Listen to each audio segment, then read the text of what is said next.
ఇన్నాళ్ళు ఎక్కడే వంట ఉండేదండి వంట ఇంకా ఎక్కడ ఉండిపోయాలండి.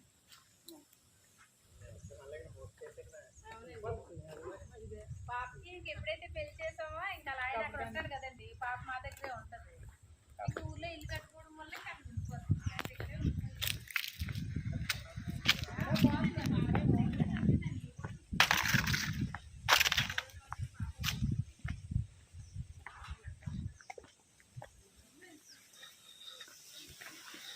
చుట్టూ compound wall, full concrete road, 10 అడుగుల కాంపౌండ్ వాల్, ఎంట్రన్స్ పెద్ద arch, wooden arch, wooden walls,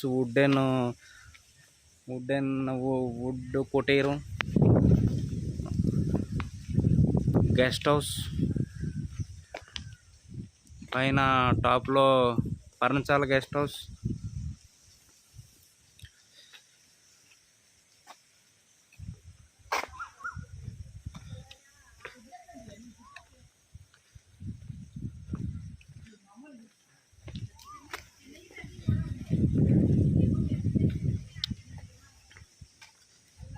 ఈ వాచ్మెన్ ఫ్యామిలీస్ 2 ఫ్యామిలీస్ ఉండడానికి అనువైన 2-3 షెడ్లు, వెనకతల షెడ్లు, వెనకతల గోశాల షెడ్, గోశాల ఆవులు పెద్ద షెడ్.